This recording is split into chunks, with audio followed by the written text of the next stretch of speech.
있는데 굉장히 또 비열한 것 중에 하나가 본인이 뭐 우리가 입장을 궁금해하지도 않지만은 또 그 입장을 내고 있는 거는 뒤에 숨어가지고 윤곽근 변호사 관련해 그 사람이 계속 입장을 내고 있어요. 그런데 그것도 지금 나오고 있는 사실들과 굉장히 다른 말도 안 되는 내용들로 변명을 하고 있습니다.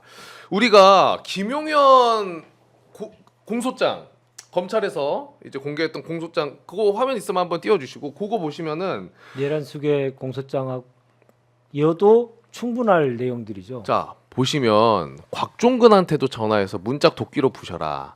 그리고 다른 뭐 이진우 수방사령관에게도 전화해가지고 4명이 들어가서 1명씩 들고 나와라. 총을 쏴서라도 뭐 그런 표현들이 깨알 같아요. 예, 다 들어가 있었잖아요. 그런데 윤곽근 변호사가 어제 또 이런 이야기를 했어요. 윤석열이 저렇게 전화한 거 현장에 있는 군 관계자나 경찰들한테 전화한 거는 현장 상황을 파악하거나 격려 정도의 전화였다. 그러니까 야, 이거는 휴대전화가 털려서 이제 그 전화를 한 거 자체는 부정을 못 하니까 이제 그렇게 거짓말을 한 것 같은데, 그러니까 이게 이제 최상병 사건 때의 대자뷰예요. 그러니까 최상병 사건 때도 윤석열은 안부 전화, 격려 전화라고 얘기를 했지 자기가 뭐 어떤 지시를 했다고 얘기한 적은 없어요. 근데 그때는 군인들이 입을 닫았기 때문에 저희가 더 이상 증명이 어려웠었죠. 근데 이번엔 다릅니다. 그러니까 내란 범죄를 우리 국민들이 그냥 실시간으로 목도를 했고, 그리고 그 내란 범죄 이후에 자기가 살기 위해 군인들이 실토 내지 자백을 다 했단 말이에요. 네. 그러면 윤석열이 했다는 얘기를 들었는데 지금 다 실토하고 자백했는데 윤석열 본인만 아니라고 한다고 심지어 통화 기록까지 나왔단 말이에요. 맞아. 그러면 이게 무슨 의미가 있을까요? 별 의미가 없어요. 그러니까 윤석열 본인의 말로 자기가 전화를 했다라는 걸 인정을 한 거라서 이건 재판 들어가면은 오히려 그 군인들의 말에 신뢰도를 더 올려줄 수 있는 증언이 되는 거죠. 전화를 했다는 건 완벽하게 인정을 해버린 거니까 또 그렇죠. 한편으로는 법률적으로 그렇게 해석해도 되겠지만요. 네. 한편으로 보면 인격적으로 굉장히 비열한 사람이다. 이런 생각이 듭니다. 그건 뭡니까? 네. 나는 대충 격려했는데 군인들이 알아가지고 총 들고 창문 깨고 들어가고 문짝 부수려고 했다. 니들이 다 덮어서 이런 이야기하는 거 아닙니까? 인터뷰에 나와가지고 법률적으로 정치적으로 다 책임지겠다. 그런 이야기했으면서 숨어가지고 어떤 상황의 변화에 대해서 계속해서 변호사를 통해서 자신의 입장을 변론하는 그런 이야기만 꺼내고 있지 않습니까? 실제로는 굉장히 뭐 남자답고 뭐 대범한 척하지만은 아주 비열하고 기회주의적으로 인생을 살아오지 않았나 이런 생각도 들고요. 과거에 했던 말들이 다 거짓말인 것 같아요. 그러니까. 뭐 사람에 충성하지 않고 조직에 충성하는 그거 아니죠. 출세하기 위해서 대통령 앞에 가서 내가 검찰 개혁할게 거짓말하고 뒤돌아서서는 대통령 뒤통수 칠 생각하고 맞아. 그렇게 검찰총장 되면서 인생을 그런 식으로 살아온 사람인 거예요. 그 앞에는 국방장관을 통해서 지시를 했다. 요 표현도 있는데 요거는 김영환한테 덮어 씌운다는 의미로 봐야 근데 돼요? 아니면은 이거를 저는 근데 이제 매번 기자회견 할 때마다 왜 이렇게 범죄 자백을 하나 사실 좀 궁금하거든요. 네, 저도 그 얘기 하려고 했어요. 네. 네, 말씀하시죠. 아니 말씀하셔야죠. 네. 중간에 미안합니다. 아니. 간단히만 얘기하면은 그러니까 그 지금 군인들이 얘기하는 게 뭐냐면 김용현한테 명단도 오고 지시도 오고 구체적으로. 근데 이게 이제 김용현은 누구한테 지시를 받았을까? 김용현이 본인 혼자서 했다고 지금 하는 게 아니잖아요. 네. 그러니까 본인은 누군가한테 전달을 받고 전달했을 텐데 윤석열이 나와서 내가 한 거라고 지금 얘기한 거예요. 내가 김영환한테 지시했다. 네, 지금 그렇게 된 거예요. 그러네. 이거는 본인들이 얘기를 한 거니까.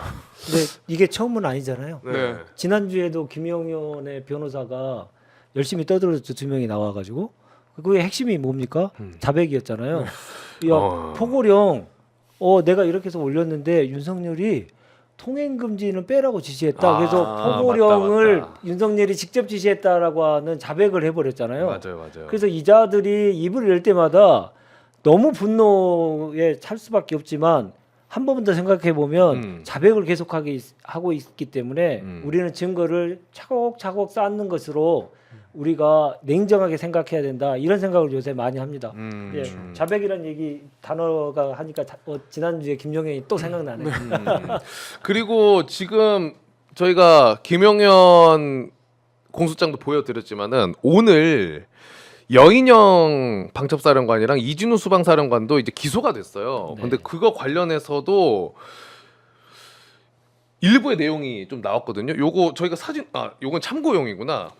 이 내용을 좀 보자면은 여인영의 메모장을 지금 공개를 했는데 여인영의 메모장에 따르면은 12월 1일 날 핸드폰에 메모를 하고 여기에 경찰과 국방부 조사본부 30명 위치 파악, 합동 체포조 운영, 그리고 특전사 및 경호대 경호팀 운영, 수방사 및 조사본부 문서고, 그리고 구금 시설, 국군 교도소 구금 운영 준비 이런 거를 메모장에 적어놔요. 그렇죠. 합동 체포조를 통한 작전 개시, 출국 금지도 기록이 되고, 그 계엄 당일 12월 3일이죠. 오전에도 핸드폰에 메모를 하는데 헌법과 법률에 의거 국군 통수권자인 대통령의 합법적 명령에 의거 임무를 개시함이라는 제목으로 하고 포고령, 작전 계획에 의거해 조치할 것, 이런 내용들을 다 메모했다는 거를 검찰이 또 공개를 했습니다.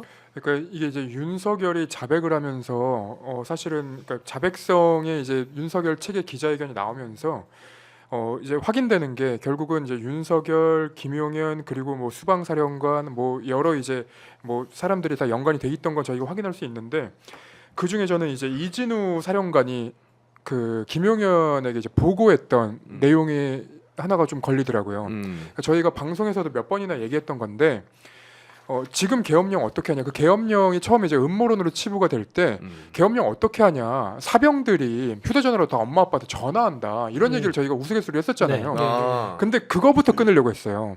그러니까 사병들 휴대전화를 다 걷어들여가지고 맞아요. 걷어들이고 그리고 이제 인터넷 못하게 하고 그걸 이제 먼저 하려고 했던 거예요. 지금 얘기해 주신 거는 이진우의 메모죠. 메모장 보고한 내용이죠. 그리고 이제 휴대전화로 뭐 문을 열거나 부수는데 사용하는 도구, 쇠지렛대. 그렇죠. 그리고 국회 해산이 가능한가요?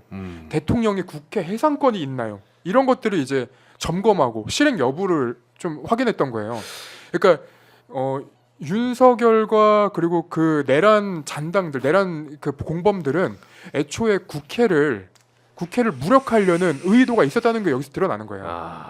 그렇죠. 애초에 이게 비상계엄을 하려는 게 아니라 쿠데타를 계획했던 겁니다. 그러니까요. 네.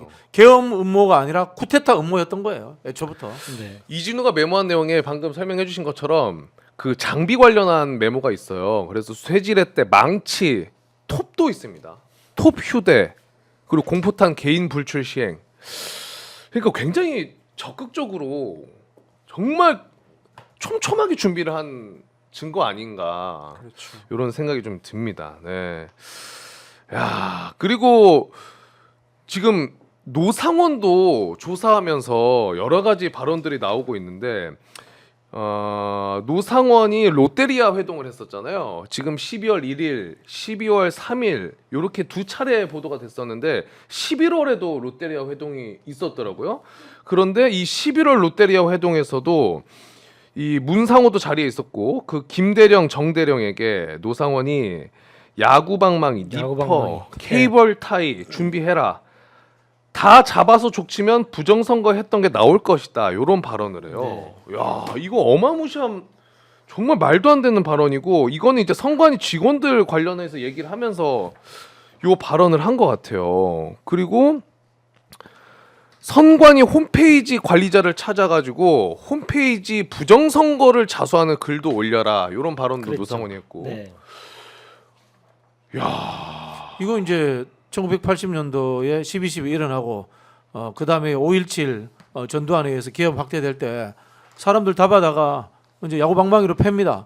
야구방망이로 패가지고 나 부정 축제자요. 나 재산 반납하겠어.